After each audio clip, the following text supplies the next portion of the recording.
I feel like I more compared it to like it reminded me. It was like a nostalgic feeling of like the 2017 Knicks when we had that one guy that we're hoping could Yeah, be there's still a lot to the talk guy of the about future, and and a it was lot to Deuce look forward to McBride with the for us in playoffs. this So game, happy to be and here. then just a lot of fun young players. But the big difference with us is we have a Carl Anthony Towns ready to go, a Jalen Brunson ready to go, an OG, and like we have all these guys actually ready. And we are, to a lot of people, myself included, we are a team that can compete and possibly get a chip this year. So, like in today's game, it just reminded me of some old times we had to go through. But in those times, we didn't have the luxuries of a Carl Anthony Towns and Brunson and those guys ready to go when the playoffs got started. So, yeah, preseason's a good analogy as well. But yeah, man, 110-96 in this game. Yeah, let's talk about it a little bit. I mentioned Deuce McBride, Miles McBride. He's been up in and out of the rotation the last few weeks, dealing with certain things. We know that he missed an extended time with the injury. But today was one of those games, because he was going to get that extended time. We were hoping, like, regardless of what the end result was, we were hoping that Deuce was going to get back to what we saw in that first half and some change of the season where he was shooting great, looking phenomenal off the bench. Because when he came back from the injury, it was a little shaky, which is to be expected, rust and so on and so forth. And I feel like Deuce McBride did a great job today. So, barring the score, who cares about that? What were your thoughts about Deuce McBride in this game, knowing he was going to be that guy coming into this one? Yeah, it felt like to me it was a rhythm game for him, right? Just to get a couple shots up and really run the offense through him. And I think that's important for the postseason because he's kind of like the anchor of that second unit, right? So Yeah. when he comes in, you want to see him hit shots and make shots, and he was hitting them in the first half. And Mike Brown said, "You know what? I think we've seen enough. Let's not risk any further injury." And he was lights out. I think it was what 21 points in 24 minutes. So really efficient, really quick offense, and the shots were looking good, the form was looking good, and I think that was a good tune-up for him heading into the postseason. And given the circumstances you just laid out, I mean, what more do you want from your sixth man in that situation, right? You want him to Right. just get his shots up, get a good feel, get the rhythm going, and come the first round, he'll be ready. Yeah, no, 100%. We need him. We 100% need him. We're gonna need all 100% need it. hands Yeah. on deck. Yeah, we're gonna need him. Another guy that I feel like we were looking at in this one was for me, and to the same extent because we didn't see him in the second half was a guy like Jordan Clarkson. And I feel like on the other side of things, he only shot 1 for 5 in this one. And honestly, I didn't really need him to go out there and go for like 25 in this one. But as far as being a part of that rotation, because I feel like those are probably the two guys looking at the lineup today. Yeah, him. Yeah, because Jose is probably going to be like that ninth, eighth guy, maybe or Yeah. ninth or 10th guy. So we'll see. But yeah, so Clarkson and Deuce, I just wanted to see how they were going to look in this. Unfortunately, Clarkson couldn't get the shot going in the first half. We tried it, sat him for the second half. It is what it is. But yeah, definitely extremely happy to see Deuce get the shot going. I know we got a week until the playoffs begin, but hopefully that's Right. something that carries over. And now that the dust is settled, we know that our first opponent, Omar, is going to be the Atlanta Hawks. Yes, whether it's Saturday or Sunday, we don't know which day game one will be. Maybe by the end of the night, we'll figure it out. But Atlanta is going to be our first opponent for the playoffs. And, since the Trae Young trade, I mean, we could even argue probably before the trade, they found a little bit of something when it came to Jalen Johnson and then eventually Nikhil Alexander Walker, who's had a phenomenal season. And then you bring in guys like, CJ McCollum, you bring in they what's his name? Kaminga. They've got a Mhm. good rotation of guys that are figuring it out right now at the right time. They sat their guys, and there's the conversation, the conspiracy that they sat their guys because they rather play us than Cleveland or whatever. Mm. Just in general, what are now that you know who our opponent is, what are your thoughts, man? How you feeling about this round? You think it's gonna be close? What are your thoughts just initially, knowing now who we're playing? Let me know what you're thinking, Omar. How are we feeling about the Hawks? For the past like month or two, I've thought as I've watched like the Hawks on League Pass here or there, thought Mhm. there's gonna when they get to the playoffs that CJ McCollum's gonna have one game where he just like wins them a game, right, in Yeah, the series. yeah, But I think when we played them recently a few games ago, they you could tell a really good team, young team, a lot of talent, between Kaminga and Jalen Johnson and all these other guys, Kongwu. But it felt like they still don't have like they don't know what to do once it gets like 5 minutes left in the fourth of a tight game. Right. Like, all right, who's taking these shots? Are we giving it to Kaminga? Or do we trust Jalen Johnson to create enough? Whereas the Knicks are in a totally different timeline, right? Where they know who's who. They know who's going to take the shots. They know how Yeah. they're going to set things up in crunch time, and I think that's going to hurt the Hawks. I think that they'll probably get a game or two, because I think what we've Okay. learned Or in this Knicks era, yeah, yeah. they sometimes they play with their food in the first round, right? No, 100%. Yeah. Yeah, yeah. So I could see, like, I think there's gonna be a McCollum game where he just goes crazy, and maybe there's like a tight game that swings one way or another in Atlanta, and so I think that's not. I don't think it's gonna be a sweep or anything like that. I think 5 or 6 games, and the Knicks move on to the second round. I just think Knicks have too much firepower, know who they are identity wise late in games. Hawks, I think they're still figuring that out, right? And I think they're coming, right? Like Jalen Johnson is going to be a superstar, I think, in this league, right? He's just not there yet, So, Yeah, but he's playing well, yeah, man. Yeah. he is, and they have Yeah. like Okongu's have had a nice year. I think they've had like Jock Landale. He's had like good punch for them off the bench. Kaminga, he's had his moments, but also Kaminga was kind of a liability in Golden State in the playoffs. So it's just kind of like, all right, how much do you trust him in the postseason environment? And that's where the whole math changes in the postseason. And I think it will probably end up being the Hawks are a good regular season team, maybe just not quite ready to perform at that level in the playoffs. Yeah, I think you said my favorite thing. It's the Nixon playing with their food. I feel like if we utilize Carl Anthony Towns, or if Carl Anthony Towns plays the way that we know Carl Anthony Towns can play, I feel like that he could be the biggest difference maker in this series. And it comes down to, will we see that 2-man game that we got like the last week and some change between Brunson? Are we going to see that now consistently? Was that their their reverse their trap card like Yu-Gi-Oh for the end of the year, like how we had this the whole time, we just didn't want to use it? Like, is that what we're going to see? And then they go crazy, because I feel like Carl Anthony Towns can go out there and he can go crazy against this squad. You mentioned all those names, and I completely agree. But I look at the team, and I know they have some guys like Okongwu and stuff like that. I don't know if there's really somebody that I feel scared enough can match It's up not there. against Carl. Yeah. It's just they don't have that. Yeah. So if he is, instead of playing around and trying to tiptoe into this round, if Carl is aggressive off rip as soon as we get Yeah. started, I like our odds with this one, and then go from there. Obviously, we know what Brunson will bring. We know OG is going to be amazing for us defensively, and possibly get back to that form offensively. Hopefully, we get to see this continued aggressive Mikal Bridges. We got a few games here in April, and then the rest goes on. But to me, the whole thing circles around Carl Anthony Towns. I think Mm. what he decides to show early on and in this series is how quickly this series could go. So it's up to Carl Anthony Towns.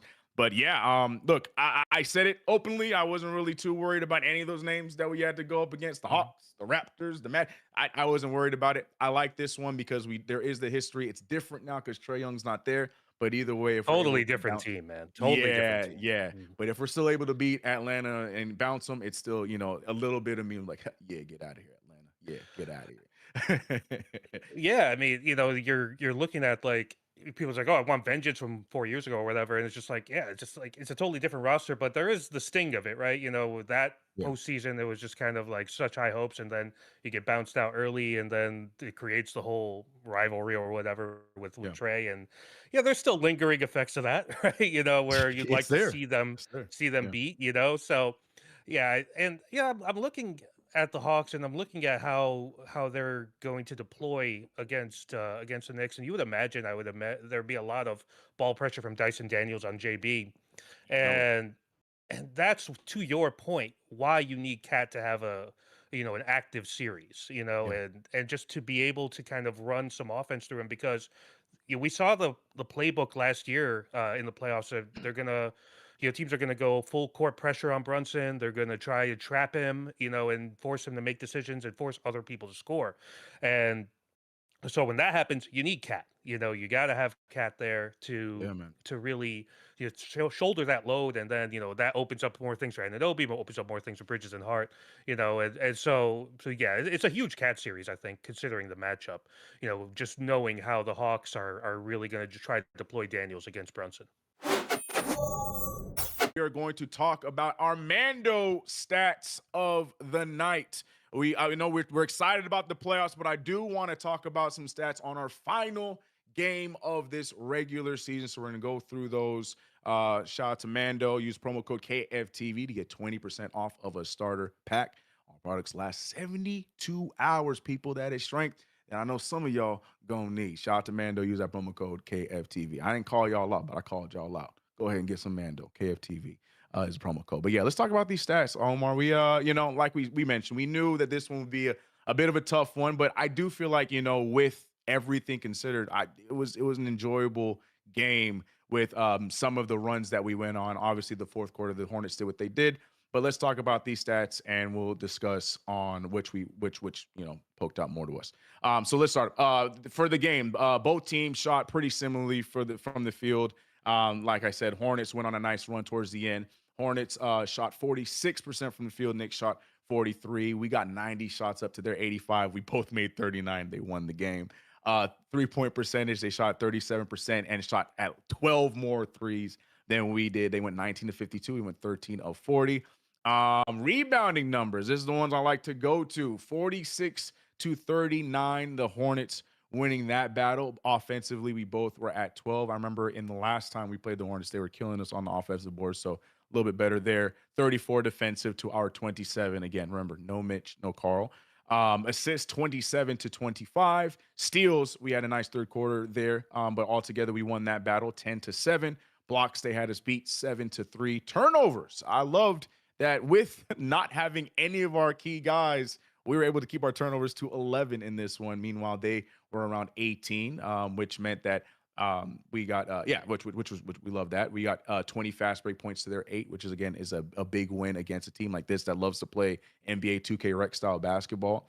Fouls, good old Knicks and referees. The battle continues. Our 25 to their 13. But all in all, the Charlotte Hornets get the victory. And like I said, we won some really solid stats, barring that none of our big guys were in. But what were the main stats that stuck out to you in this one? I mean, free throw disparity kind of sticks out like a sore thumb, especially considering that the 3-point volume of the Hornets, 52 of their 85 shots being from three, and they shoot a lot of threes. We Yeah. know that, but only getting to the line for 8 attempts, not great, even with your secondary unit in there for the whole game. And honestly, to be tied in offensive rebounds, I think was not the worst thing in the world because Right. considering we don't have our best rebounders in there, right? In Mm-hmm. Towns and Robinson, but I thought Huck Porty looked all right on the glass throughout the night, and he was doing some work down there, so that was encouraging. And last thing is the fast break points. Oh, we're out, like I said, NBA 2K style of basketball that the Hornets play, Yeah. but you're out to outpace them in that way. And there were a couple of fast break opportunities that they took advantage of, and I think that probably speaks a little bit more to a weakness point for the Hornets in the play-in, but more so than anything about the Knicks, just considering who was on the floor. But yeah, those are the ones that stuck out to me. Okay, no, I think those are great choices. I want to stay on the positive because we knew where it was going to go. Not saying you didn't. But for me, if I'm looking at a stat, I was trying to okay, what are the stats that we wanted? And like I said, for me, the turnovers. I love that. I'm going with the turnovers on that to only turn over the ball 11 times, as you just mentioned. And not having a Brunson out there, not having a Hart out there, who are normally the guys that are controlling the rock for us. And we were able to get the shots that we wanted to go. They weren't falling, even though we still shot 43%. I love that low turnovers always is a great thing for the New York Knicks. I don't care if it's with our main unit or the second unit. That's a big deal for this game. Unfortunately, it came out in a loss, but I thought we did a good job fighting against a team that was fully tooled and about to play in the play-in here this week. But one way or another, the New York Knicks go down 96-110. Those were the stats of the night of the final game of the regular season. I'm gonna keep saying that it's the final game of the regular season. I'm saying that because it's time to get ready for the playoffs. Omar. I'm ready. I'm so excited for the playoffs. This is the real deal now. It's time. Willie B. King, the Knicks season is over. Playoffs are ready to go. Willie, how you feeling? Are you ready? What's up? Talk to me. Yes, sir. Yes, sir. You guys got me? Yeah, we hear you. I got you, man, loud and clear. Yes, yes, sir. Yes, sir. Yeah, man. Hey, I don't know about the rest of the team, man, but I take that personally. I cannot believe Mm. that the Hawks really were just like Mm. Cleveland or the Knicks. Let me take on the Knicks. I was like, are you dumb? Like we I think they're really trying to feed into this rivalry. The rivalry was really like Trey Young. I feel like they're trying to like prove something. Like, oh, we don't need Trey. We can still go in there and take it. Man, let me tell you something. I said on the last game, I'm actually happy that it's the Hawks. Okay, because that means I'm already eyeing game 3, game 4. As soon as the schedules come out, I'm gonna get that locked in. Okay, I'm coming. We going down to the A. We gonna take it over. We're gonna Mm. go over there and we're gonna beat down on the Hawks. So honestly, Mm. I'm gonna be a little bit more conservative. I feel like these type of matchups they can go either way. I'm gonna say they should beat them within 6. I'm gonna say they should Okay. beat them within 6. Okay. Okay. But I did wanna jockey up a question to you and Omar. Just Yes. looking at the whole season in totality and because you already know that Nick's Twitter and everything else is going to do it. And I might actually ask this question with CP and Ian once they come on this week. But essentially, how do you compare this season to last season, where last season we were a higher seeding, but we didn't win as much games? And I think like a bunch of our major ratings, like our offense, fourth quarter or defensive rating, all of that. This year, we have more wins, a lower seating, but technically better statistics. Mm. I would just love to hear what you guys feel about that, comparing the two seasons from last year to this one. But overall, we're gonna beat them Hawks up, man. We're gonna go down to the A. We're gonna tell all the Atlanta dudes. They're gonna figure out what we be doing in New York. So we're gonna let these guys know, man. But I'll leave it up to you guys. You guys have a good night. Appreciate you, Oki. Shout out. Great question too, by the way. Yeah, I love Yeah. that. Okay, so yeah, same. I think it's like just giving the respect to the Hawks and knowing our Mm. team. Possible 1 or 2 games to the Hawks. I completely fine with that. But great question. You want to go first, Omar? Yeah, the answer is vibes. In short, right? I If you love that guys answer. remember last year before the playoffs started, we there was like, oh man, I don't know what this team's gonna do. They couldn't beat a good team all year because we, got smoked by Boston and Cleveland a bunch. Lost late in the year to Detroit before the first round series. By the way, that series was hell for me personally because I lived in Detroit for about 18 years. Yeah. So I had a bunch of people who were just like, hit me with the Brunson flopping memes and all that. But that's neither here nor there. Best of luck to them. But if you look at like going into the postseason, where it's like, I don't know, and going into the Boston series, a lot of people are just like, man, it's kind of a foregone conclusion. What's going to happen, and they get to the conference final, and then what happens. And to end the year, last year they were 5th in offensive rating, 14th in defensive rating.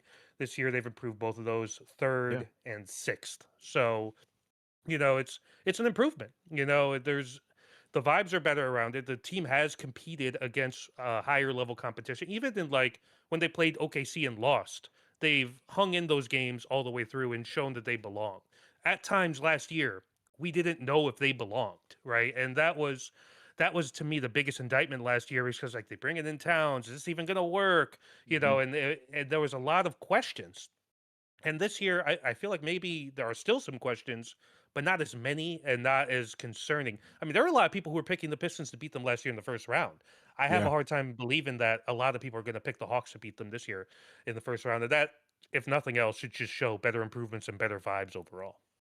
Yeah, I love the vibes. I'm kind of piggybacking off of something we said earlier, but I'm sticking with that. It's just I feel like the entire East overachieved. I feel like that's the biggest difference. I mean, like he was mentioning, we had a better record, but somehow we were a seed lower, and I think that's just for the mere fact that the entire East just overachieved. Like as you mentioned with that Detroit team, and bigger than all of them, in my opinion, was the Celtics. That team was not supposed to be at number 2, but you got to give credit. Not a fan of him. I hate the psychopath that he is in Joe Mazzulla, and you got to give credit to the Beijing God, Mr.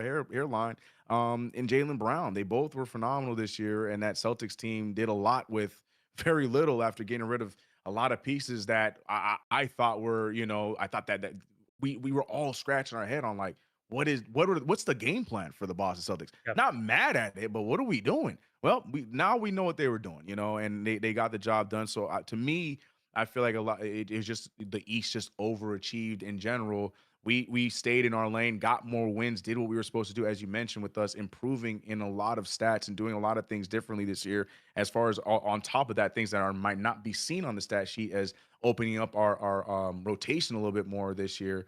Mhm.